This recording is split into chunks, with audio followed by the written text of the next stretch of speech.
Hey guys, this is Robert with Exploring the Local Life. I wanted to talk about the Thetford SmartTote2, which is the portable stowage waste tank. Nadia helped me out with the video. You may have seen her. But I wanted to get into some of the pluses and minuses, and I apologize, it's springtime, so I'm allergic to just about everything here in Georgia, as you can see.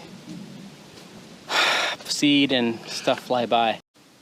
Hey, it's Jessica with Exploring the Local Life. Remember guys to check out rvwithme.com.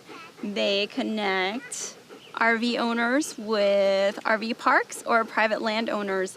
So if you have an RV and you're like, where are we gonna go? Go to rvwithme.com, enter your location, and you should have a list come up of places near you or where you're trying to get to. And if you have a piece of land or if you have an RV park, you can just list your site there and then people can find you. And that is rvwithme.com. Link is in the description. So with the Thetford SmartTote2, we went to the store to go look at these. We saw there's a 17-gallon version, different types of sizes, and we thought, hey, we have a 40-gallon black tank and a 40-gallon gray tank. So logically, we want to get a big as we can, right? Well, we got the 35-gallon, which was the largest one that we saw at the Camping World, and I think it's the largest one they make for this type of purpose. I could be totally wrong. So, you know, la-di-da-di-da, we have full gray and full black and nowhere to dump it, so we got the 35-gallon. So when we got it home, I went ahead and hooked it up, and then you start to realize a few things. There's going to be limitations. Our black tank and our trailer, excuse me, the Thetford SmartTote and our trailer are on the same level. But however, the hookup to the Thetford black tank is not on top, it's like midway. So at some point, there's going to be equalization between the gray and black water coming out of your trailer and the SmartTote.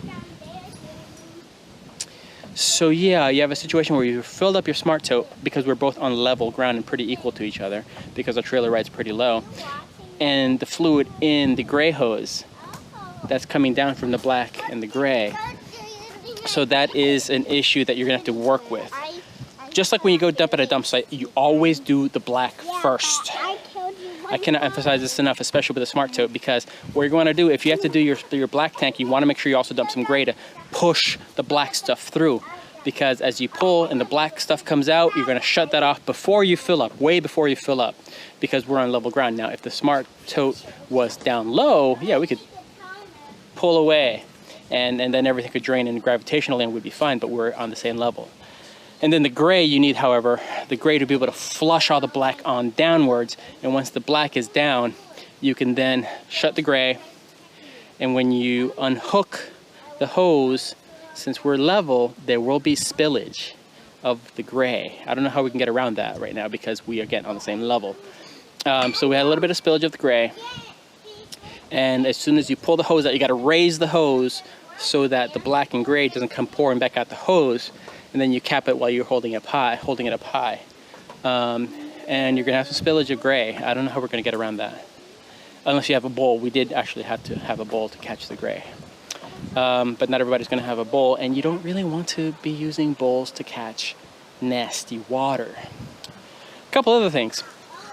The connector from the hose to the tank is a ring clamp that you tighten up with a screw or with a little nut, screwdriver or a nut. And same thing, the connector, the hose to the connector to your RV also has a ring clamp on it. And as you saw in the video, it came loose. So that was exciting, thankfully, during the gray cycle. If that happened during the black cycle, I would have just, I don't know, probably would have barfed because it would have gotten all over my hands. So always tighten everything and do not over tighten, okay? Don't be the gung-ho guy with the and you tighten it down too far. Another thing that I did not like about the Thetford SmartTote is the plastic. You know, the hooks that grab onto your black tank on your RV or even to their own couplers is not a good type of plastic for this mission because it doesn't hold tight. You squeeze it down onto the mounting bolts, the nuts, whatever, the plastic studs, onto the studs, and then it relaxes. You don't want any relaxation in this process. If you've been RVing or thinking of RVing, there's no such thing as relaxing during the gray and black tank dumping process. You want to be exact. You don't want to have distractions. You don't want to have any questions. And as I put it onto the RV, you can see that it's relaxed. I've done it about 10 times now, and it stayed on. But as I was saying about the ring clamp that connects the hose to the coupler, that came loose, and I had this gray mess going on. Thankfully, after I had shut off the gray, I think, and the connector to the trailer separated from the hose. So I, with some assistance from Naughty, who got me a Leatherman so I could tighten it up, went ahead and tightened everything together, and it was la-di-da-di-da. But then when I went to the dump site, the actual dump location, you may have noticed, hang on, I was getting tired.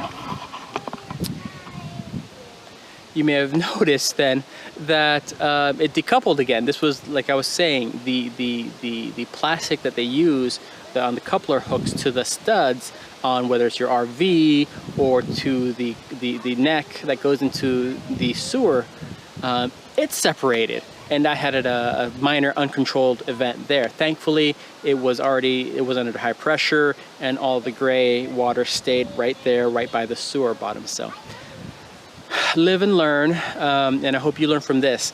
You know, this is things that they don't tell you about, and things that people really don't want to talk about, period, when you're out living the life, full-time RVing or even part-time camping or just going out on the weekends, is if you have a situation that you are at a site that you have electric water but no sewer, you may come to a situation that your black and gray are full, and you don't want to hook up the RV to the truck, go over to the dump site and come back. And our location here would be very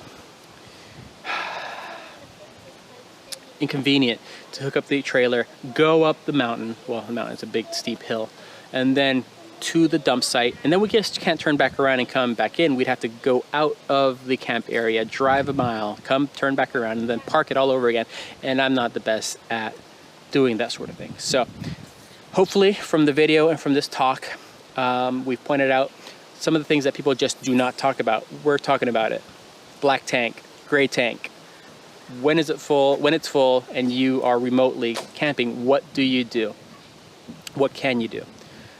This is, of course, in a situation where we're in a campground that we can tow our SmartTote to the dump site. So hope you learned something from us, from our mistakes, and maybe learn something you hadn't thought about. If you have suggestions, and I am all about listening to suggestions, let me know what you think. What could I have done differently? How could I do things differently? Or are there any mods you can think of? I'm thinking of, can there be like a shut-off? You know, just like when you have a pull on your gray and your black tank, can I put a pull on the end of the hose? I think so. I wonder, there might be even an option or an auxiliary, an option, a product you can buy from Thetford to help with that process. But thank you for listening. This is Robert with Exploring the Local Life, taking you where no one else dares.